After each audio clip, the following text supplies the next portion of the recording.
Ó, se isso aí, se vocês estiverem classificando esse de comportamento de bullying, vocês me avisam. Aí eu paro. Eu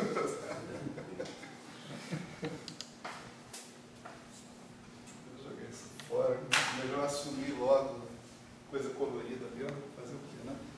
É cromodinâmico, o negócio não vai colorido mesmo.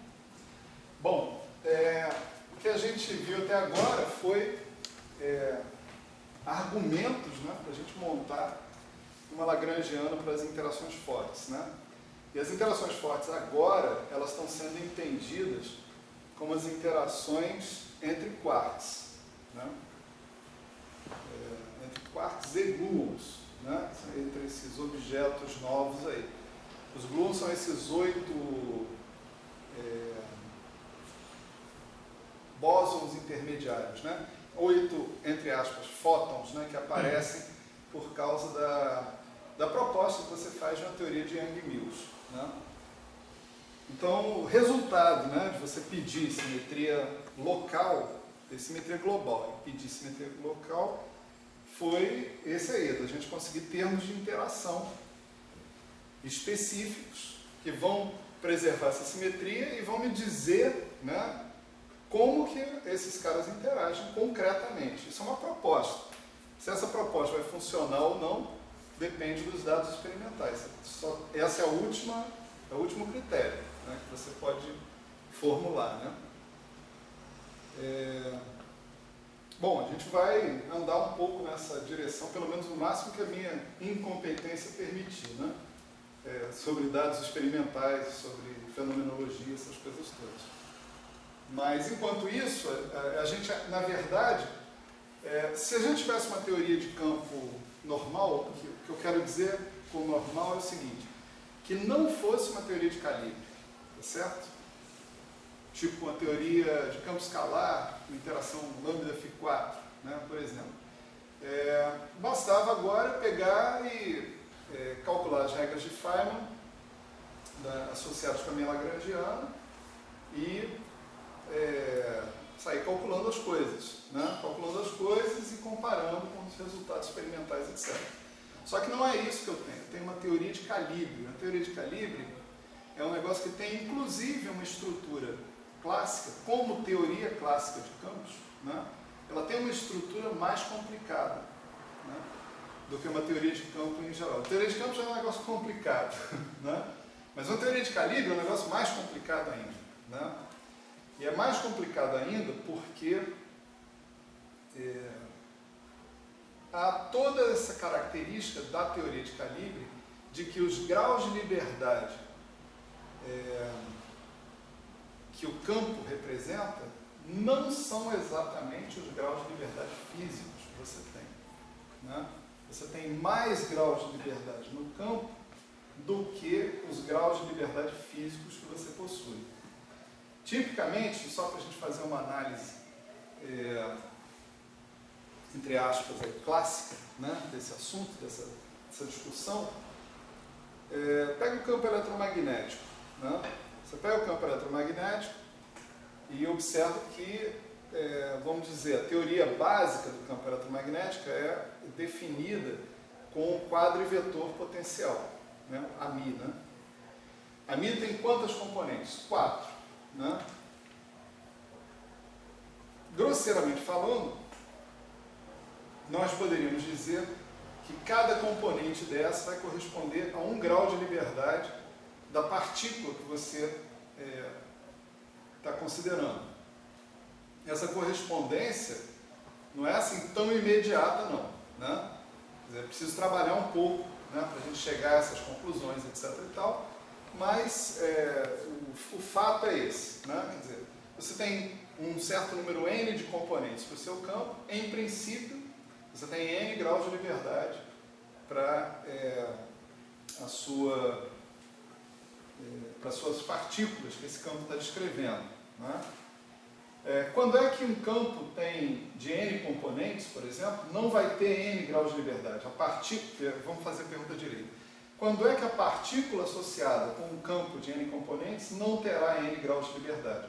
Se houver mais equações restringindo o número de componentes independentes desse campo.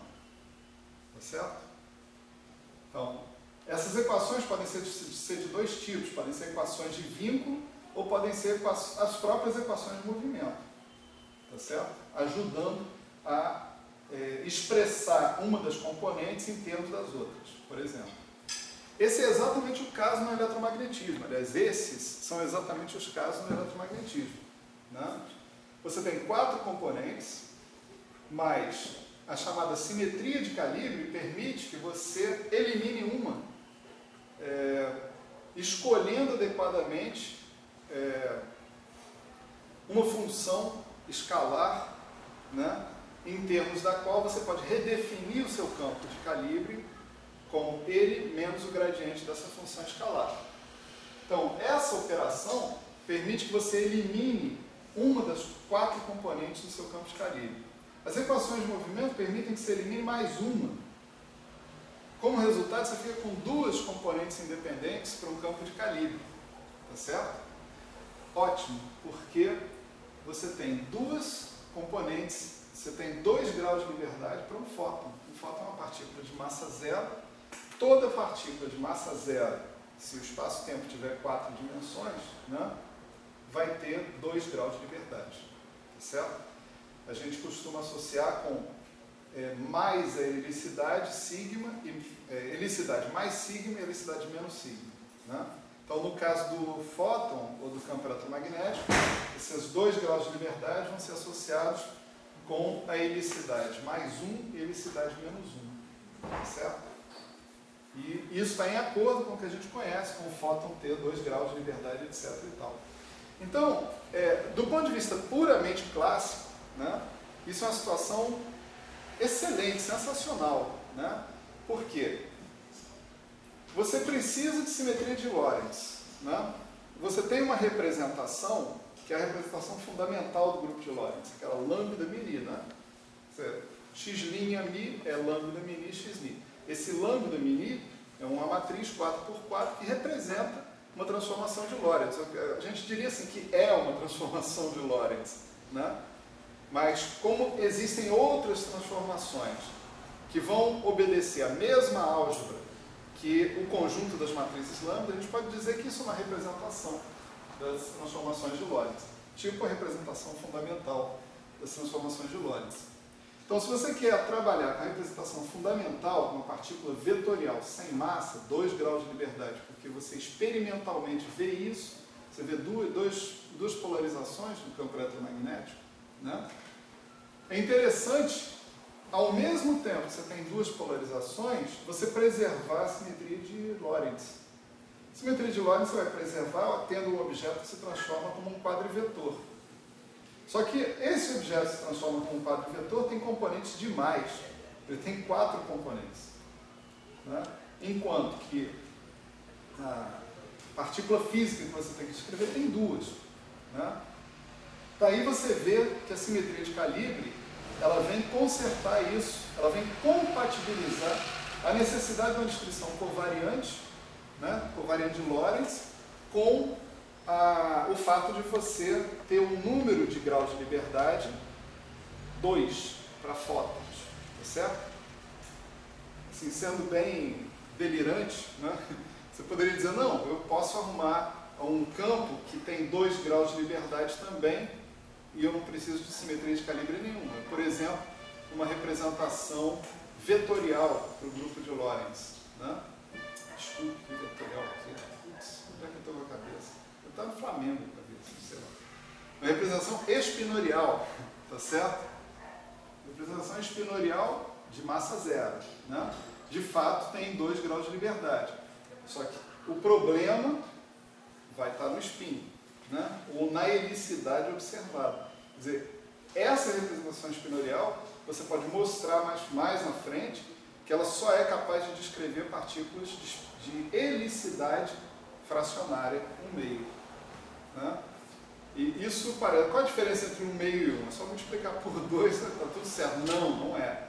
Porque helicidade 1/2, pelo teorema de spin estatística, vai implicar que essa partícula é necessariamente um férmio. Tá certo?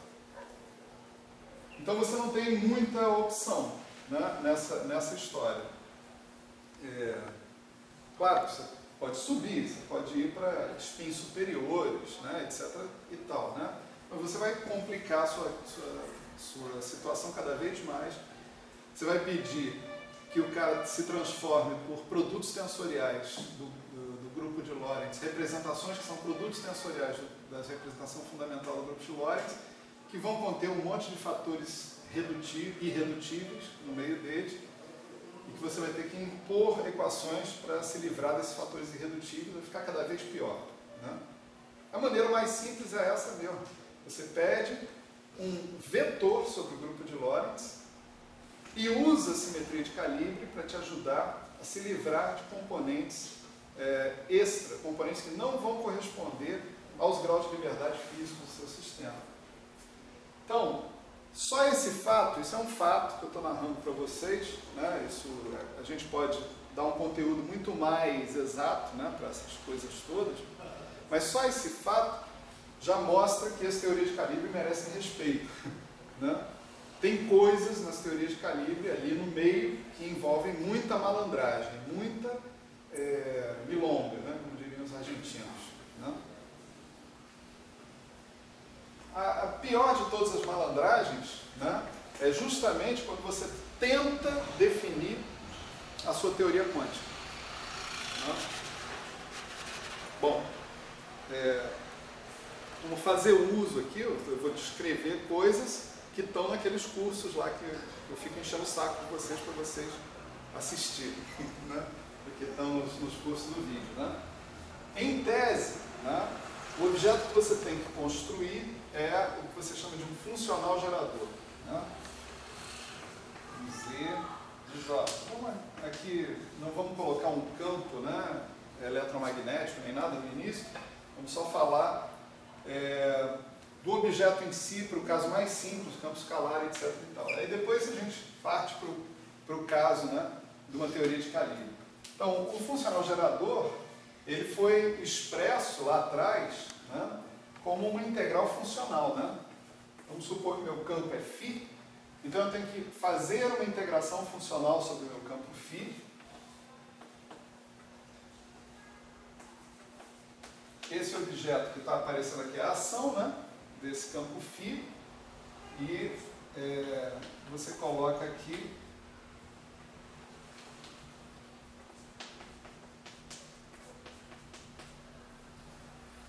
um termo de acoplamento com correntes, etc. e tal. A integral funcional significa que você está fazendo a seguinte soma.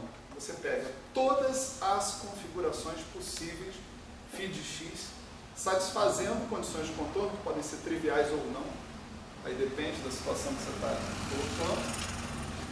Você calcula esse número que está aqui para uma configuração, guarda, calcula esse número para outra configuração, soma com o número anterior, guarda, soma, calcula esse mesmo número para outra configuração φ de x, soma com o resultado das duas outras somas e vai por aí afora.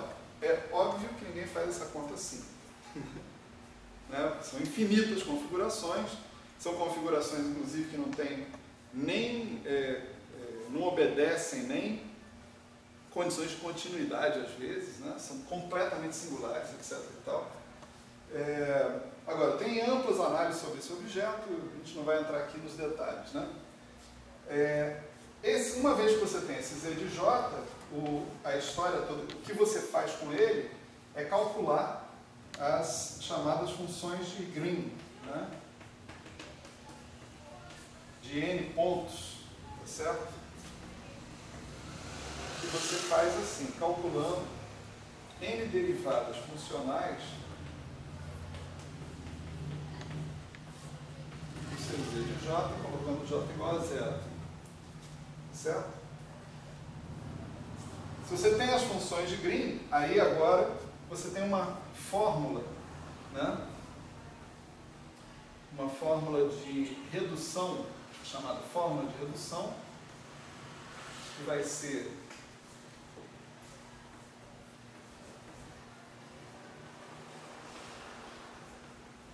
você vai pegar um estado alfa,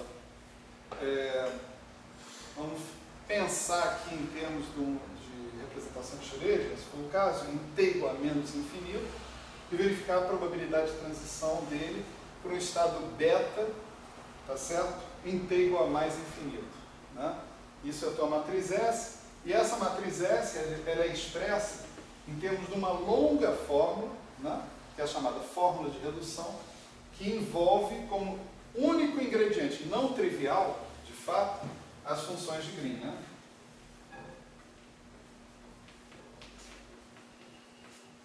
Então esse é mais ou menos o caminho para a realidade. A realidade está aqui, por incrível que pareça. Né? A gente tem a matriz S. Se eu tiver a matriz S calculada para qualquer processo que eu quiser, eu posso calcular seções de choque, né?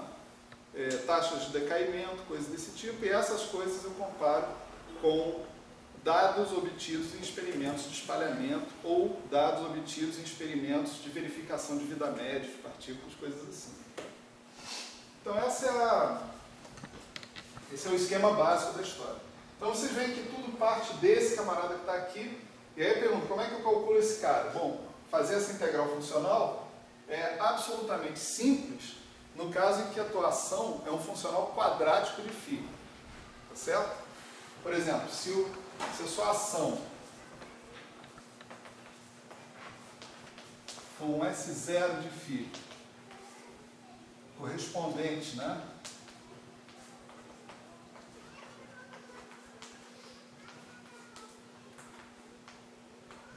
A configuração, a situação de campo livre, a ausência de potencial, você pode calcular essa integral funcional sem maiores problemas. Né? Tem técnicas para isso que não envolvem esse negócio de ficar substituindo a primeira, substituir uma função, calcular o número, guardar, substituir outra função, calcular o número, somar com o que você guardou, assim por diante. Tem técnicas que te dão atalhos, né, para isso. Então, essa conta, com aquele S igual a S0, né, permite que você calcule o Z de J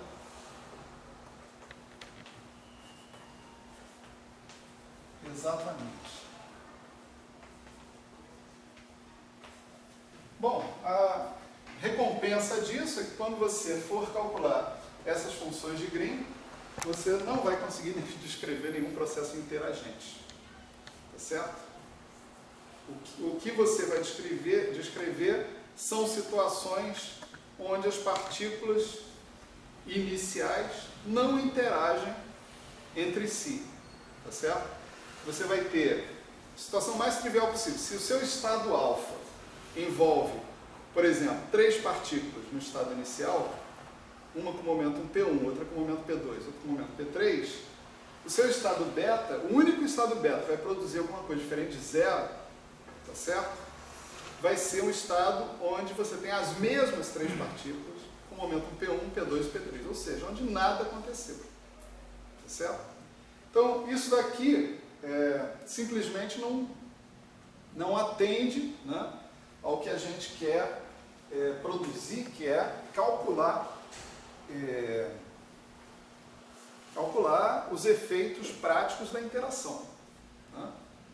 Porque não tem interação. A interação vai aparecer quando você tiver um funcional que é mais do que quadrático em φ. Veja, aqui eu tenho φ, φ2, né? Interação. S de φ é mais e quadrático. Enfim, como funcional, né? É mais do que quadrático, enfim. Aí, ótimo. Então, o problema é que, numa situação como essa, eu não tenho a menor ideia de como calcular o Z de J. Né? Então, eu ganho relevância física e perco habilidade de cálculo. O que se faz aqui é teoria de perturbações.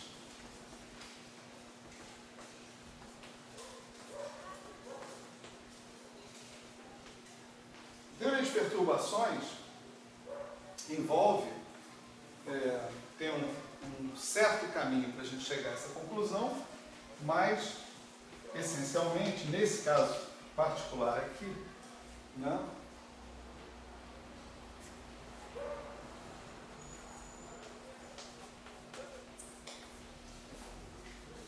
vai envolver um termo a mais ali dentro da Lagrangiana, que é o V de φ, né?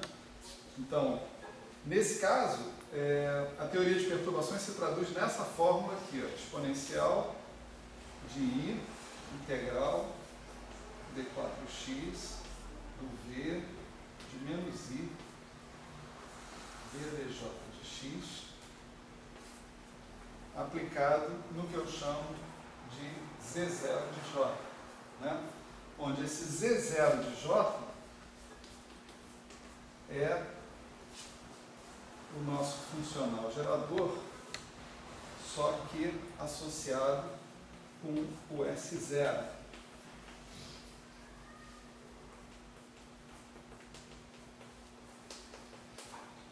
Certo? Você vê, aqui você tem exponencial de um certo operador que envolve derivados funcionais. O que você vai fazer com ele? Vai usar a definição de exponencial. 1 mais operador ao quadrado, mais não sei o quê, né? Como esse operador em particular envolve hamiltoniano de interação, ou potencial, né? E esse potencial, em geral, é caracterizado pela presença de uma constante de acoplamento, né?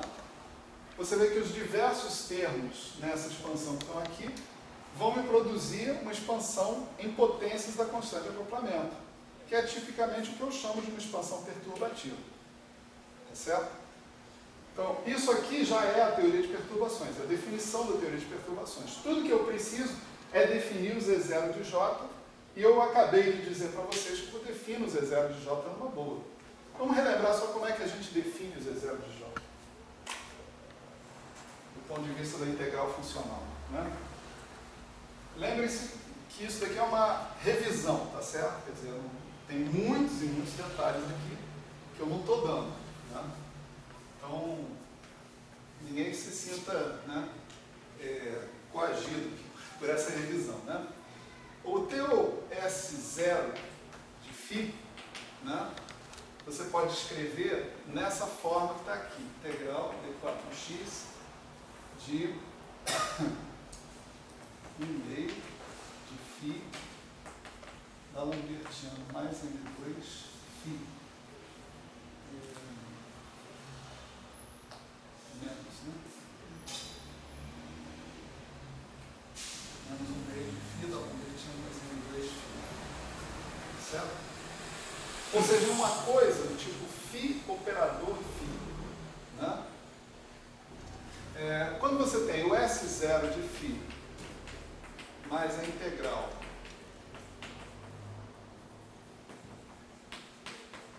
J de x, φ de x, né? Você tem uma coisa que é quadrática em φ e uma coisa que é linear em φ, né? E aí você pode pensar, bom, será que eu consigo completar um quadrado aqui e transformar isso tudo numa coisa quadrática em φ, redefinindo φ? A resposta é sim, né? Suponha que você tem um objeto que satisfaça isso aqui, né? Δf, isso é a função de Green desse operador, ou a inversa, se a gente quiser, né? Isso aqui está sujeito a certas condições de contorno, certo? Tipicamente, você vai resolver isso aí como? Por transformada de Fourier. Quando você aplicar o D'Alembertiano mais M2 na exponencial de kx menos y, da transformada de Fourier, você vai ter um K2 mais M2, menos K2 menos M2. Portanto, a transformada de Fourier do delta vai ser 1 sobre K2 mais M2, você vai ter que contornar o polo dessa integral. Então você tem que dizer como você contorna o polo dessa integral. Isso é a condição de contorno que você tem que estabelecer, né? Vamos escrever ela aqui, só para não ficar tão elusivo assim, né? Se não me engano, tem um menos aqui.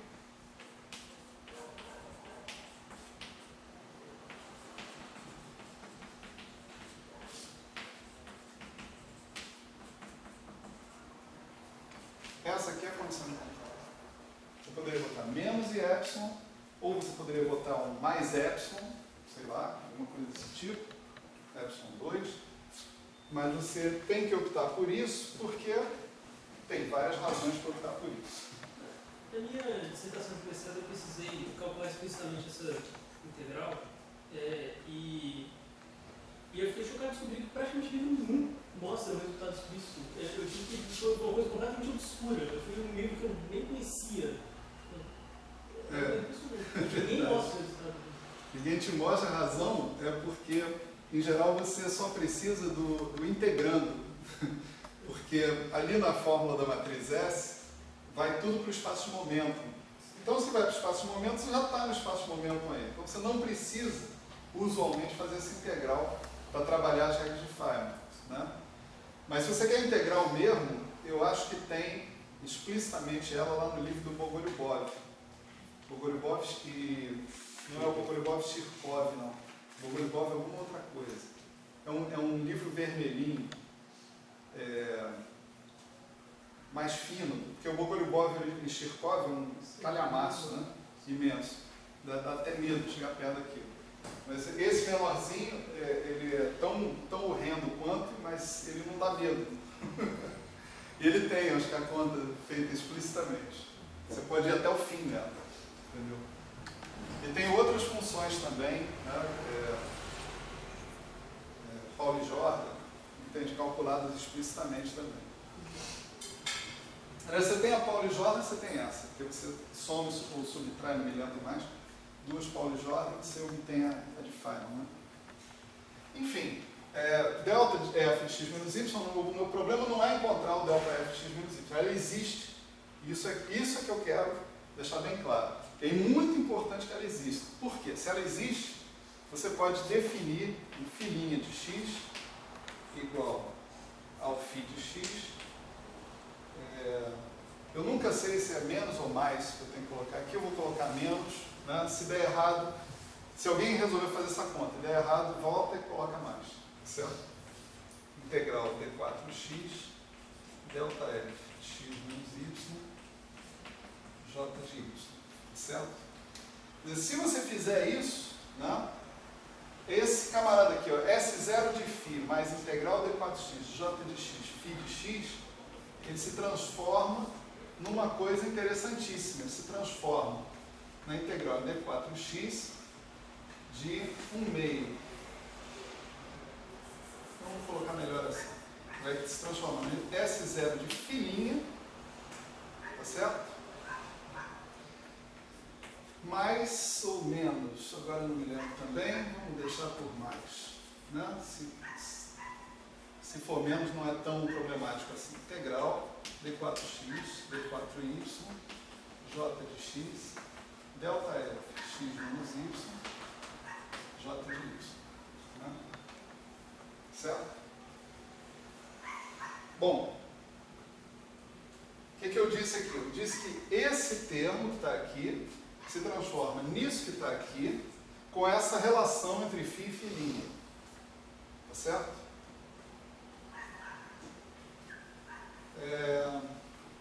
Você observa o seguinte, esse aqui é exatamente S0 de filinha, né? Esse objeto, só que com φ substituído por filinha. Então, esse objeto aqui não envolve J. E esse objeto aqui não envolve φ. Tá certo? Então, se você quiser calcular o z de j a partir de agora, você pode fazer uma mudança de variáveis na sua integral funcional de φ para φ', dado por isso. Essa mudança de variáveis, ela é uma translação. Ou seja, você está trocando o φ por um φ', que é o próprio φ mais alguma coisa que não depende de φ. Tá certo? A medida funcional, né, é definida sempre de maneira a satisfazer essa invariância translacional. Praticamente qualquer medida, né, se você pegar uma integral normal, fizer x' igual a x mais a, tá certo? Dx' igual a dx. Né? A invariância translacional é um negócio supernatural para qualquer medida de integração que você tenha. Mesmo que você tenha uma medida vetorial, por exemplo, D3x. Você tem x' vetor é igual a x vetor mais um certo a vetor. D3x' igual a D3x. Né? Isso não... Tipo assim, se eu fizer simplesmente uma translação, eu não mudo o volume que eu estou utilizando para integração. O conteúdo é basicamente esse. No caso da teoria de campos, ou no caso de uma integral funcional como essa, a razão de eu ter que exigir invariância translacional é um pouco mais profunda. É porque eu tenho que ter satisfeitas as equações de Dyson-Schwinger. Então, se eu não tiver invariância translacional na medida, eu não tenho isso. Esse objeto não vai funcionar como uma solução das equações de Dyson-Schwinger. As equações de Dyson-Schwinger são equações fundamentais para você montar o funcional gerador no Z de J. E isso aqui é uma representação por integral funcional do Z de J mesmo. O Z de J pode ser definido sem recurso nenhum a isso. Sem absolutamente falar nada quanto a isso. Isso está lá naquele curso lá de métodos funcionais. Certo? Tudo isso que eu estou falando. Tudo isso e muito mais. Né? Enfim, se a gente faz uma translação da medida funcional, certo? Então, em princípio, a invariância translacional da medida vai me dizer que eu posso substituir dφ por dφ'. Né? É claro que, então, eu preciso trocar onde eu tenho φ ali por φ' mais não sei o que, né? Se aqui era φ' mais esse pedaço que está aqui. E o resultado da história lá vai ser exponencial de I, S de φ', né? S0 de φ', isso aqui é o Z0, desculpa, né? S0 de φ', mais I sobre 2 integral D4x, D4y, J de x, J de y.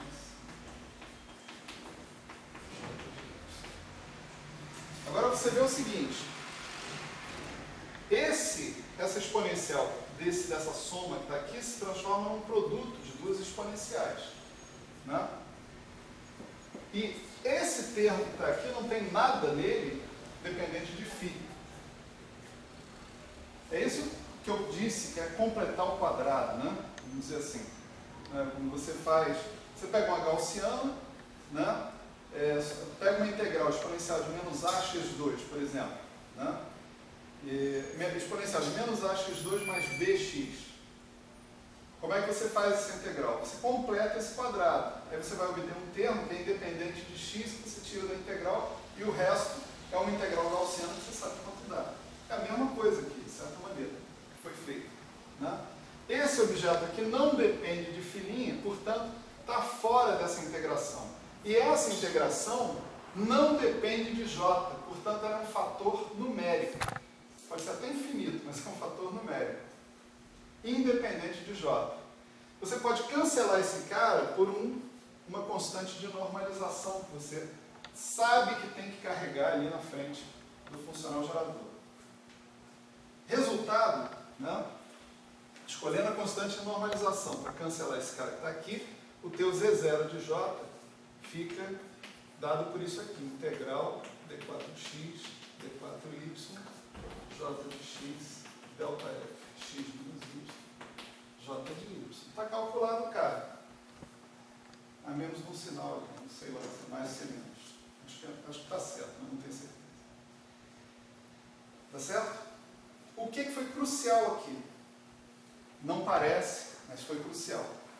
O que foi crucial aqui foi você ter um S0 que fosse um cara quadrático dos campos. Ou seja, sua parte. Você tem que ter um pedaço da equação que seja quadrático. A parte que não é quadrática, você faz isso com ela. Você tira da tua integração funcional. Então você só deixa na sua integração funcional a parte quadrática. Por que você faz isso? Porque isso você sabe lidar. Essa integral você sabe fazer. Tá certo? Isso é a estratégia global do assunto. Né? Para qualquer teoria de campo você faria isso. Qualquer uma. A gente está fazendo para o φ4 ou para uma teoria escalar, mas poderia fazer para QCD. Aliás, é isso que se faz para QCD também, né? Agora, o lance todo é o seguinte, você observa que a estrutura do S0 de φ é φ operador φ. Esse operador tem que possuir uma inversa. Tá certo? Então vamos frisar isso aqui, né? Bastante. O operador que aparece aqui na sua integral funcional, aqui na sua ação quadrática, na parte quadrática da sua ação, tem que possuir uma inversa. Se ele não possui uma inversa, eu já não posso fazer isso que eu fiz aqui. Ó. Depende do delta. Tá certo? Não podendo fazer isso, eu não consigo essa relação que está aqui em cima e não consigo essa solução. Tudo acabou, morreu. Certo?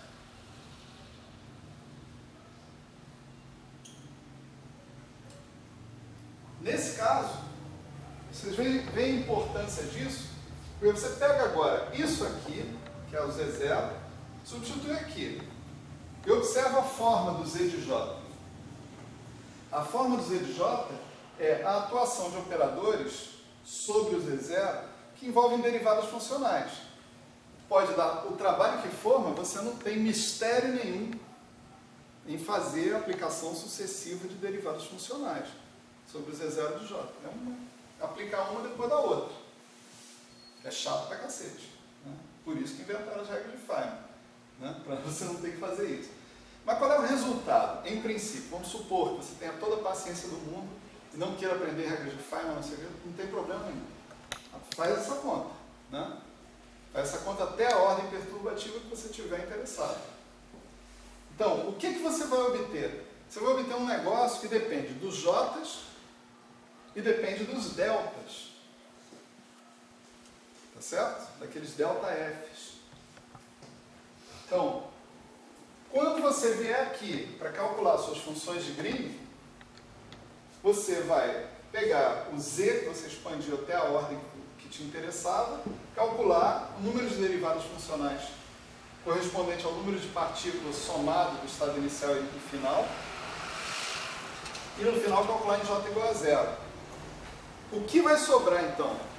Só coisas dependentes de delta F. Tá claro isso? Isso é super, né, esquemático. Mas é super importante também. Né? Fala, Zé. Fala. Você está com giz aí, cara, que sabe do delta? Não, eu estou dando aula com o giz azul aqui. Então, eu comprei giz hoje, mas eu achei colorido, Por cara. que não tem mais giz, cara? Não estou achando. Tem giz. No Rio não acha giz. Eu vou ao Rio Bonito, quando eu vou ao Rio, eu trago giz branco. Cara, no Rio não tem mais giz. Todo mundo ri quando você pergunta. Qualquer papelaria, nem na Casa Cruz tem Será giz. que estão dando aula de PowerPoint no ensino médio também? Como é que é? Pincel, né? Quadro com pincel.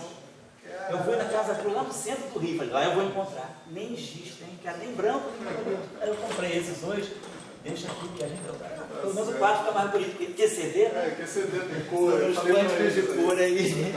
Mas eu Desculpa atrapalhar. tô de azul, que é pra não chamar atenção. Desculpa aí, boa noite pra vocês aí. Tchau, tchau. Tá claro, galera? Olha só, essa operação aqui envolve calcular derivadas funcionais do Z e no final colocar em J igual a zero. Então você vai ter uns termos que, feitas essas derivadas funcionais, vão depender ainda de J. Quando você fizer J igual a zero, vão dar zero. Mas você vai ter uns termos, e esses são os bons, que feitas as derivadas funcionais, eles vão ficar independentes de J, e quando você fizer J igual a zero, vai sobrar alguma coisa para você olhar e comparar. Né? Essa alguma coisa que sobra são produtos desses deltas. Tá certo? Esses deltas vêm da onde? Vem dessa equação aqui, que é a equação que você pede a inversa do operador que aparece no termo cinético. Então, isso não é enfatizado quando a gente aprende teoria de campo para o campo escalar, porque é absolutamente trivial, que esse cara tem uma inversa, não tem problema. Só que isso não é verdade nas teorias de calibre.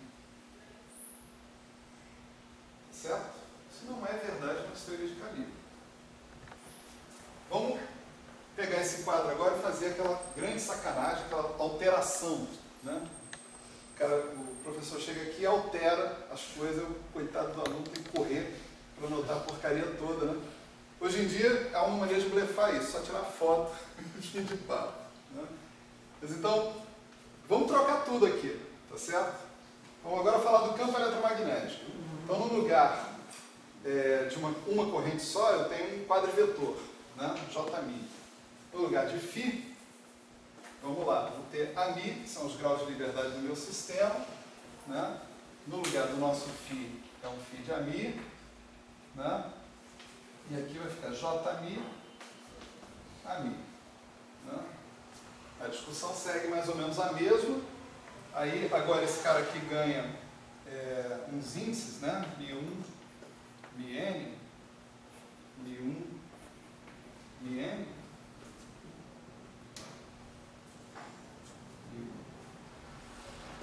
Mi-N, né? E agora o nosso S0, né? De Ami. Só estou falando do campo eletromagnético, mas depois isso que eu estou falando para o campo eletromagnético vai ser igualmente válido para o caso não abeliano também, né? Ele vai envolver menos 1/4 de F'. Esse é o objeto que é quadrático no campo Ami, que envolve derivadas do campo Ami.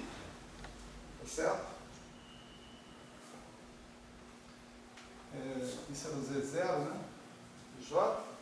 Aí, se você tiver interações, etc e tal, vamos apagar isso aqui, porque isso aqui a gente já sabe.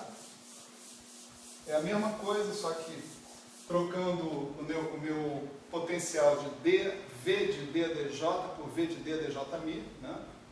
Etc e tal. E agora você observa o seguinte, o menos 1/4 de F'Mi, ele é Dmi, Ami, menos Dmi, Ami, menos 1/4 vezes o F'Mi. Você pode pegar esse cara aqui, né, e integrar por partes, né? Quer dizer, ou seja, aqui você vai passar essa derivada para atuar aqui e obter um termo de derivada total. Só que esse termo de derivada total você despreza em se tratando do formalismo de ação, né? Então ele é equivalente, né, vou chamar assim, a 1/4 de Ami Dmi de F'Mi menos Ami Dmi de F'Mi. Esses dois caras são iguais porque você pode trocar F' mini por menos F' mi, tá certo? E aí você tem a mesma estrutura tensorial aqui e ali, e aí você tem 1/2 de Ami Dmi de F mini, que é Dmi Ami menos Dmi Ami. Né? Isso já está quase do jeito que a gente queria. Isso aqui fica 1/2 de Ami. Aí você tem Dni, que dá D'Alembertiano, com um sinal de menos. E aqui você vai ter um menos Dmi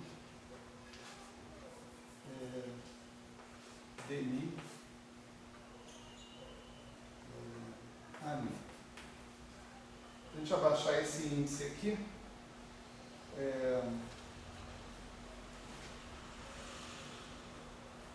eu posso levantar esse, trocar um com o outro, e como eu botei agora Ami, Ani, né, aqui, eu tenho que pôr um eta mini para compensar as coisas. Então, isso aqui é equivalente a isso, né? Mais derivada total, né? Que pode ser desprezada, quer dizer, dá uma teoria que dá as mesmas equações de movimento, pelo menos classicamente. E você chegou nessa situação aqui, olha, um S0 de φ. Oi? Diga. Doutor, como é que fica essa questão do ponto de vista quântico? Porque classicamente despreza por gerar as mesmas equações de movimento. E quanticamente, onde você não está preocupado com a equação de movimento propriamente dita? Aí você... ninguém fala isso, né? Então, vamos lá. Mas você... quando você faz uma integral de trajetória, você faz a integral de trajetória com certas condições de contorno sobre os campos sobre os quais você está integrando. E aí você impõe que as condições de contorno sejam que esses caras vão para zero no infinito. Aí quando você tem uma quadridivergência, essa quadridivergência vira uma integral de superfície e as condições de contorno matam esses camaradas, né? Isso daí poderia dar algum problema? Por exemplo, você tem configurações de campo topológico que não vão zero no infinito. Podem não ir a zero no infinito tão rápido quanto você queira. Em geral elas vão para zero no infinito, mas elas vão, por exemplo, instantons, né? Instantons vão para zero no infinito, mas não vão tão rápido quanto você gostaria. Mas tem alguns, por exemplo, os kinks. Esses não vão para zero no infinito. Não vão. Mas, veja bem, eles não vão para zero no infinito, aí você está falando de campo escalar, né? Eu estava falando aqui desses outros caras, né? Dos campos de calibre. No caso dos kinks, eles contribuem com zero para o teu potencial no infinito e eles vão para constante no infinito, que te dá um termo cinético zero.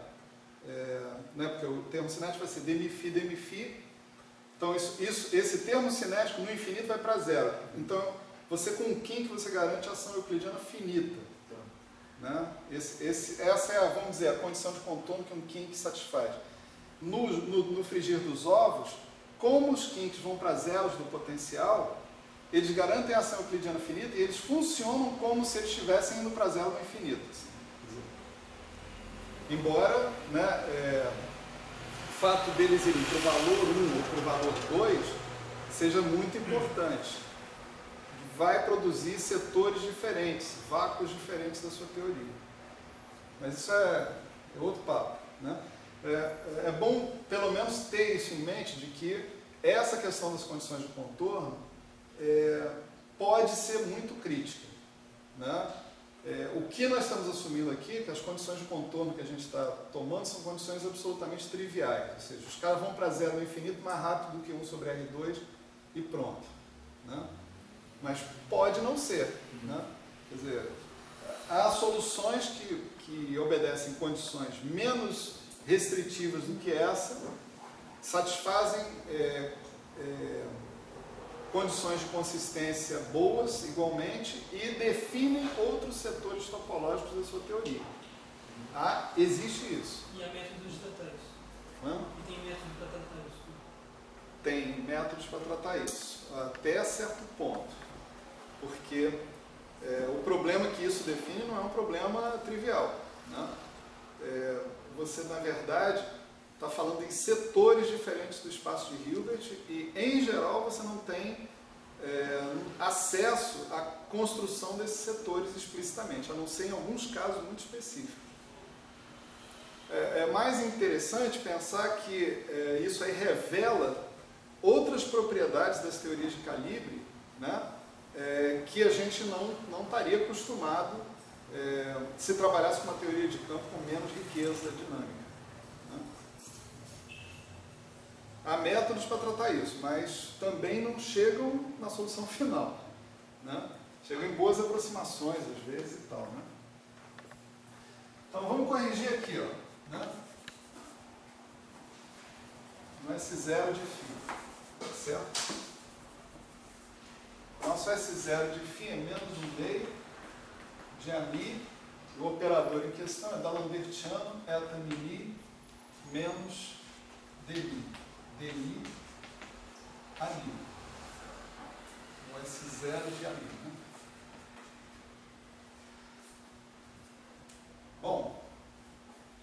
a história é a seguinte, então pega esse camarada que está aqui, inverte, né? E faz a mesma coisa que você fez para o campo escalar.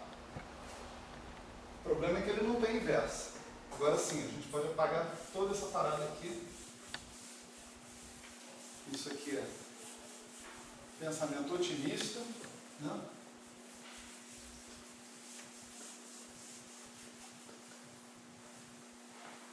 Então esse aqui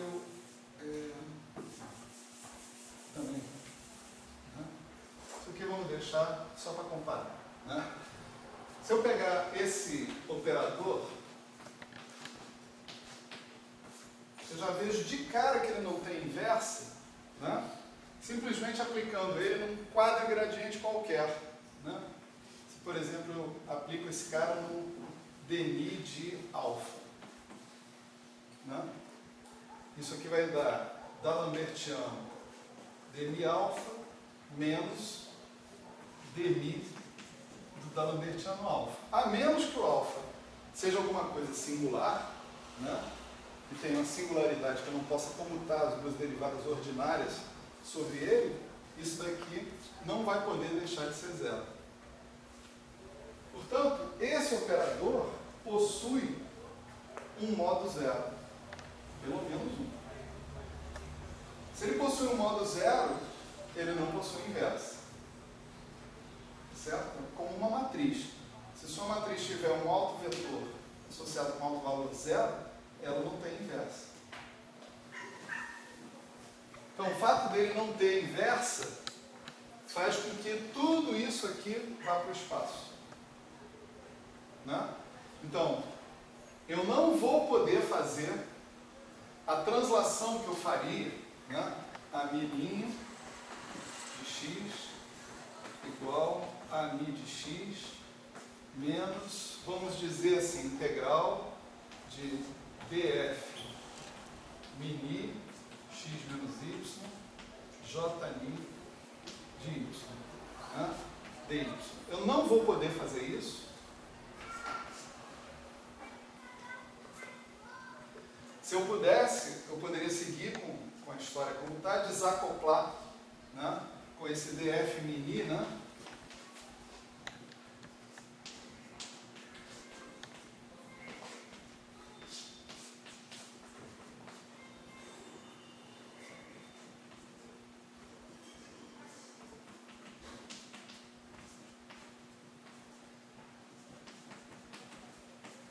Como ele é supostamente uma matriz com dois índices vetoriais, a equação da inversa tem que inverter nos dois espaços, né?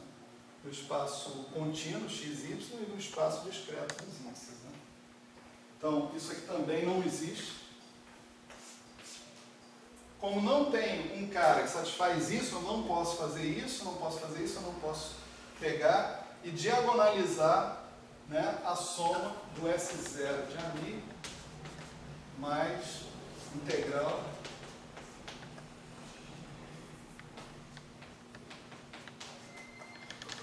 j'. Então, isso aqui não é o S0 de ami' mais a integral j' de x df min x menos y j' de y. Certo?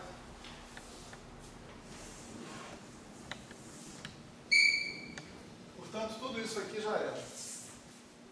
Eu não sei quem é o Z0 de J. Se eu não sei quem é o Z0 de J, aí eu apaguei, né?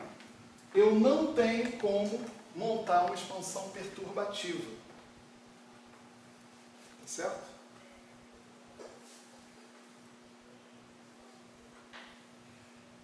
Eis o problema.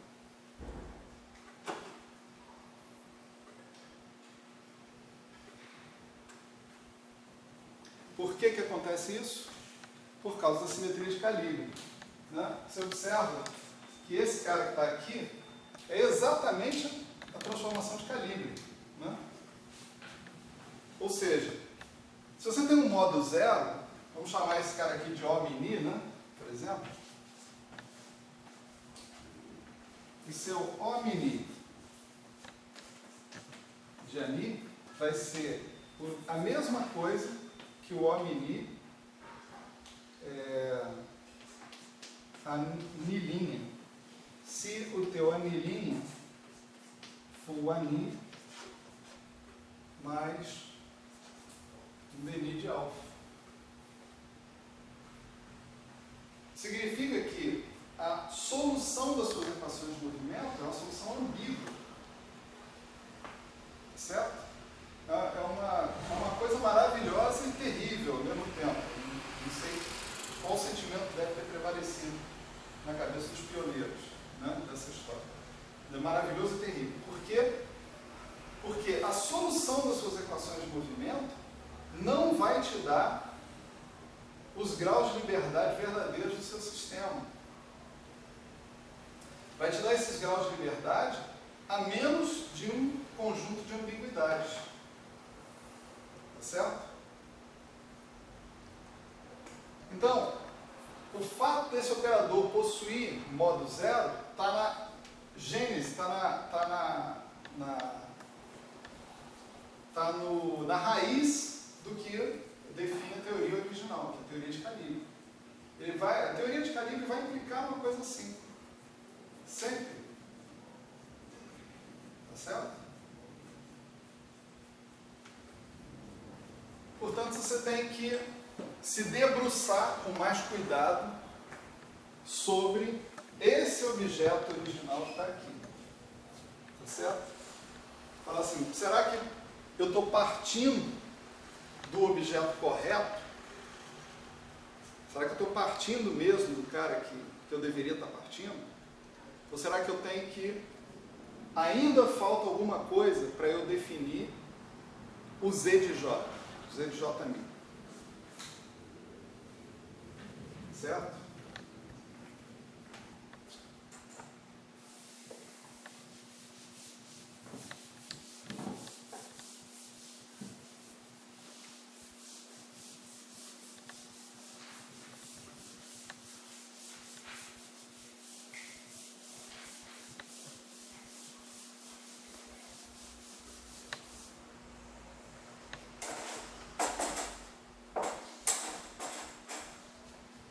Bom, vamos olhar para a cara desse Z de JMI aí, né, sem preconceitos, né, para ver o que acontece. Né?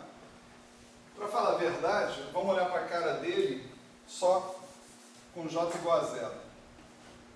Né? A ideia é a seguinte, o que eu conseguir com J igual a zero, eu coloco o J depois, e eu vou conseguir com J diferente de zero. A função do J no funcional gerador é só fazer com que eu obtenha as funções de Green, tá certo? As funções de Green, elas são escritas dessa maneira, né? A mi1 de x1, a mi_n de xn, né? Isso aqui é o meu Gn de x1, xn, mi1, mi_n. E isso corresponde a isso aqui, T, a mi de x1, a mi1 de x1, a mi_n de xn, tá certo? É para isso que eu quero o J, para fazer uma derivada funcional e fazer cair o AMI ali na história. Então, o objeto fundamental que eu tenho que ter é a consideração dessas funções que estão aqui, tá certo?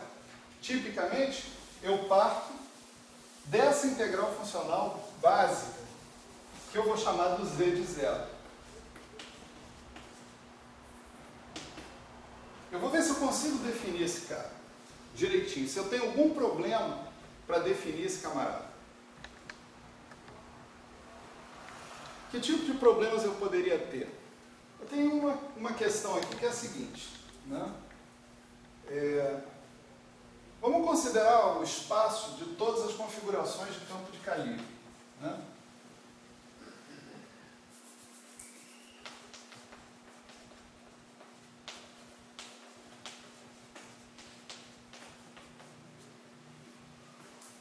certo?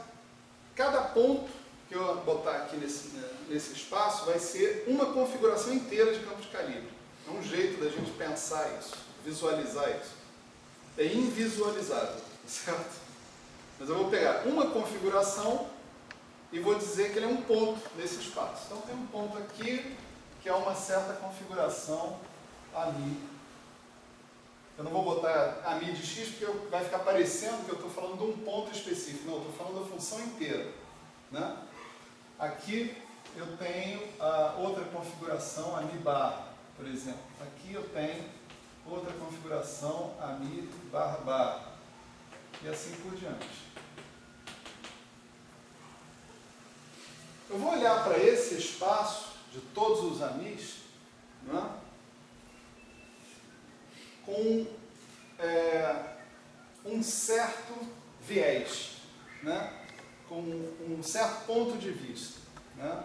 Meu ponto de vista é o seguinte: tem um subconjunto dessas configurações todas que tem uma propriedade em comum, interessante.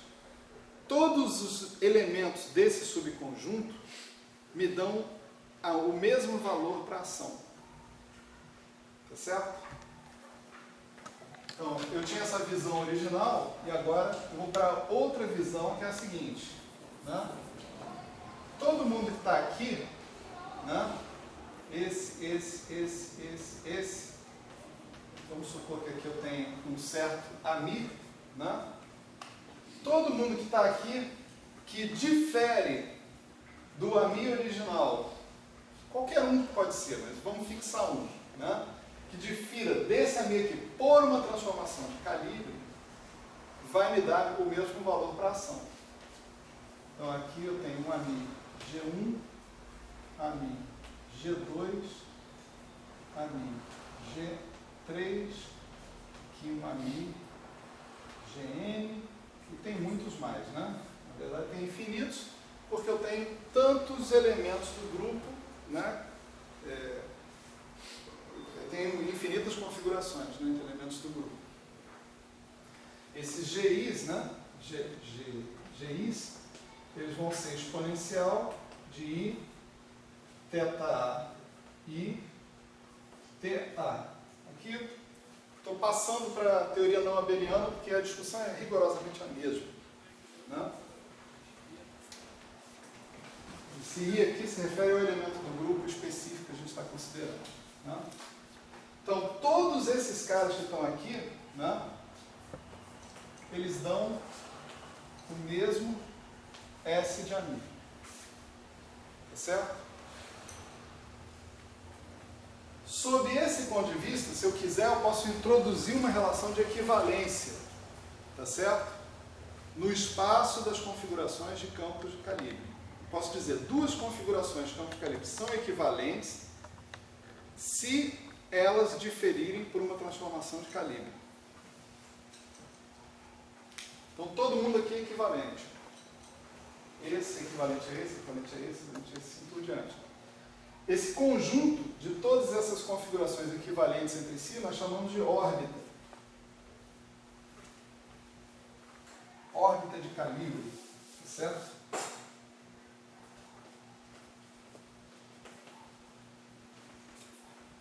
Mas, veja que o espaço todo não está sendo esgotado na órbita. Tem muito mais gente, né?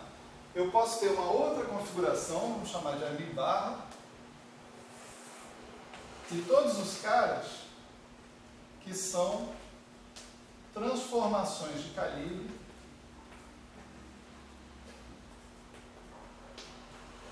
do ami barra. Tá certo? Todos esses dão a mesma ação S de ami barra. Por quê? Porque a minha ação é invariante de calibre. Certo? E assim por diante, né?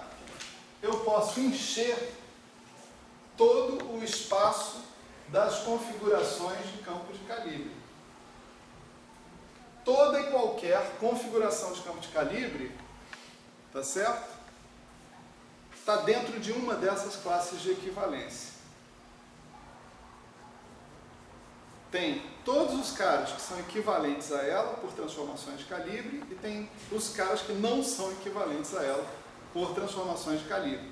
Então, esse cara aqui não é equivalente a esse.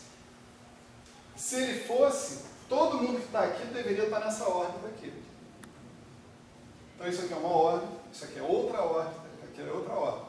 O espaço das configurações de campos de calibre fica particionado em órbitas. Tá certo? Segundo esse critério. Então, vamos olhar para esse particionamento e enxergar o que acontece aqui dentro da integral funcional, né, que a gente estava calculando. Né?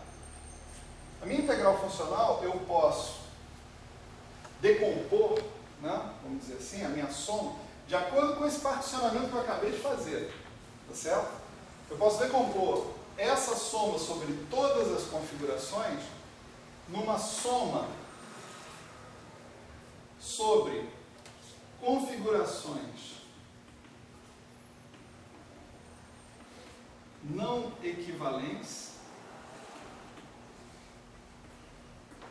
tá certo? Mais a integral, tá certo? Sobre a órbita. Vamos chamar assim, ó, integral em dg da exponencial de i s de ami g. A soma é ruim porque não aparece um índice aqui, né? Então, vamos pensar o seguinte. Soma sobre configurações não equivalentes, vamos chamar assim, ami barra. Tá certo? Vamos botar a barra aqui.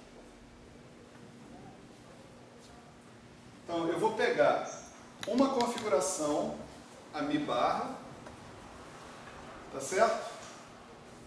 E vou fazer aquela integral funcional que está aqui, ó. Vou integrar sobre dg, exponencial de is de ami barra g. Para todo g. O que eu estou fazendo? Eu estou fazendo a integral funcional sobre a órbita. Tá certo? Aí depois eu vou para outra órbita e faço a integral funcional de novo. Vou para outra órbita. Assim, eu espero que vocês concordem comigo que a gente cobre todas as configurações de campo. Quer dizer, a gente está dentro do mesmo espírito de integrar sobre todas as configurações, a gente está integrando sobre todas as configurações. Tá certo?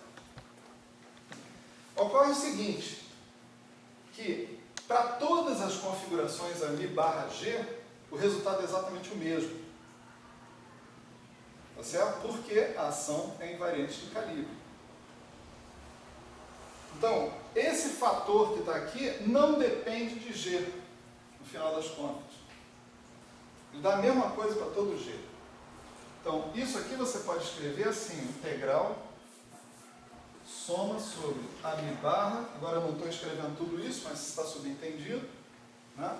Soma sobre ami barra da exponencial de i, s de ami barra, e aqui sobrou uma integral solta sobre dg. Essa integral está dizendo o seguinte, some sobre todos os elementos do grupo, certo? Sobre todas as funções g do grupo. Então, no fundo, o que você está fazendo, assim, entre aspas? Você está contando o número de elementos do grupo. É claro que é infinito, mas você está contando, né? Se você estiver contando num espaço linear, né, vamos dizer assim, num espaço unidimensional, você tem um comprimento. Se você estiver contando num espaço bidimensional, você tem uma área. Se você estiver contando num espaço tridimensional, você tem um volume, né? Aqui você está contando num espaço infinito dimensional, né? Você tem um volume do grupo de calibre. É infinito? É infinito. Mas a gente tem fatores de normalização que a gente tem que colocar no nosso funcional gerador, sempre, desde o início.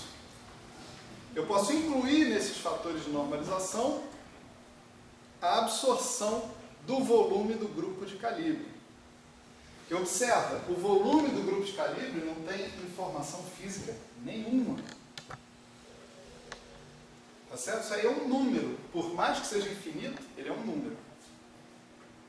Então você regulariza esse número, se você quiser, você bota um cutoff ali naquela integral, depois você manda o cutoff para infinito, se for o caso, né?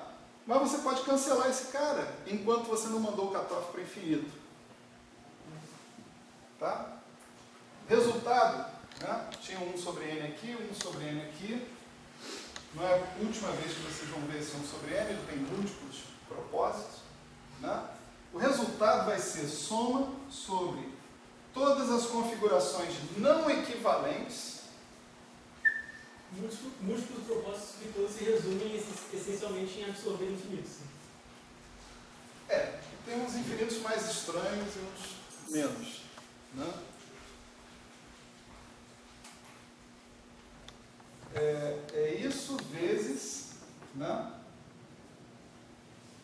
Bom, eu já absorvi o cara, né? Tá aqui.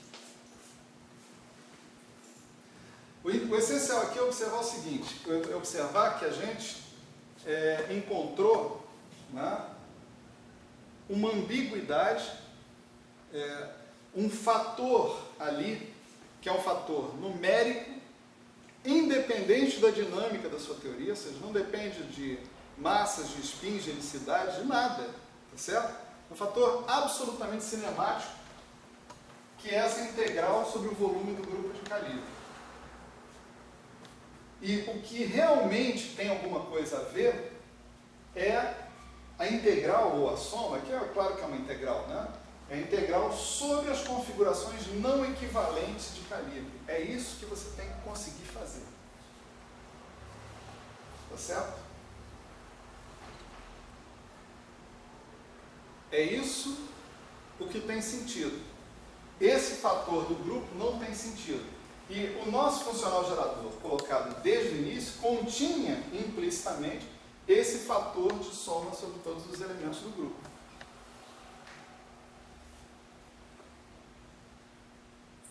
Bom, dito isso, né, a gente entende como que o funcional gerador, né, tem que estar expresso. Numa teoria de calibre, eu tenho que conseguir identificar os elementos que não são equivalentes por transformações de calibre uns dos outros. Para tudo. Né? Volta lá para o eletromagnetismo. Né? Lá no eletromagnetismo, como é que eu identificava isso? Fixando o calibre. Tá certo?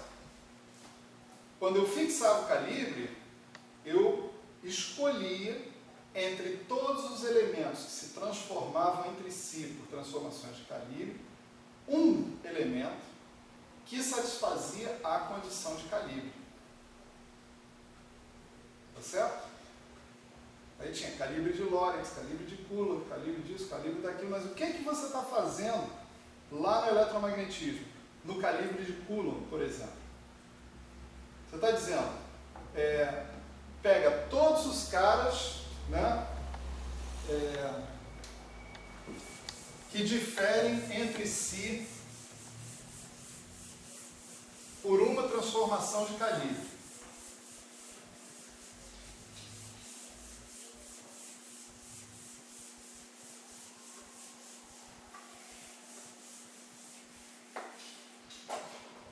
Pega todo mundo aí da ordem, tá? Vamos supor a mim. E aqui é todos os caras que diferem desse por uma transformação de calibre, tá? Vamos supor calibre de Lorentz, né? dmi a mi igual a zero. Só tem um cara que satisfaz nessa órbita dmi a mi igual a zero. Os outros caras que diferem dele por uma transformação de calibre não satisfazem. se você tiver, lá no eletromagnetismo ainda, né, para ficar mais claro o argumento, você tem dois caras que diferem por uma transformação de calibre, né? Você fala que esse cara aqui satisfaz dmi igual a zero.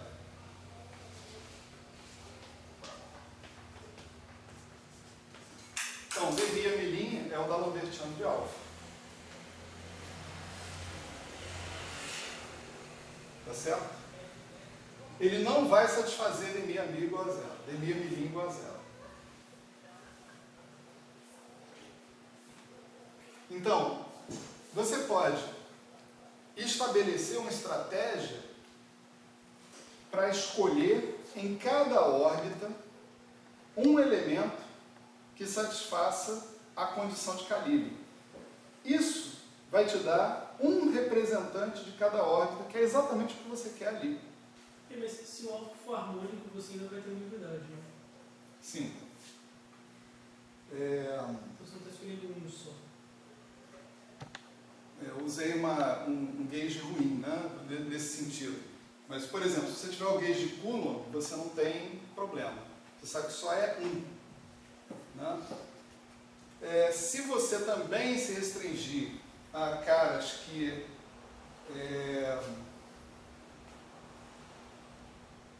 Eu tenho uma saída disso aqui, peraí. Que... Quando ele fala harmônico, é um cara que satisfaz da Lambertiano alfa igual a zero. Um cara que satisfaz da Lambertiano alfa igual a zero pode sempre ser escrito como superposição de exponencial de kx, né? Com K2 igual a zero. Né?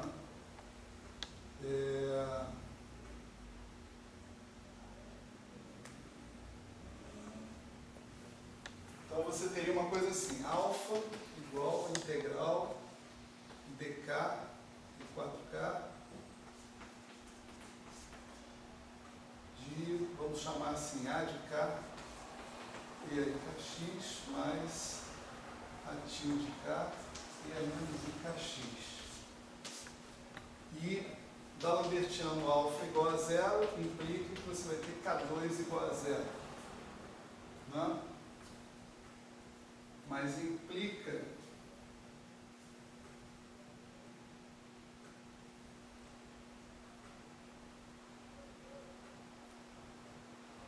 você sempre pode escolher seus A e a daga, A e a til, de modo, na verdade, A estrela, né? Se você tiver para você ter uma função de quadrado integrável.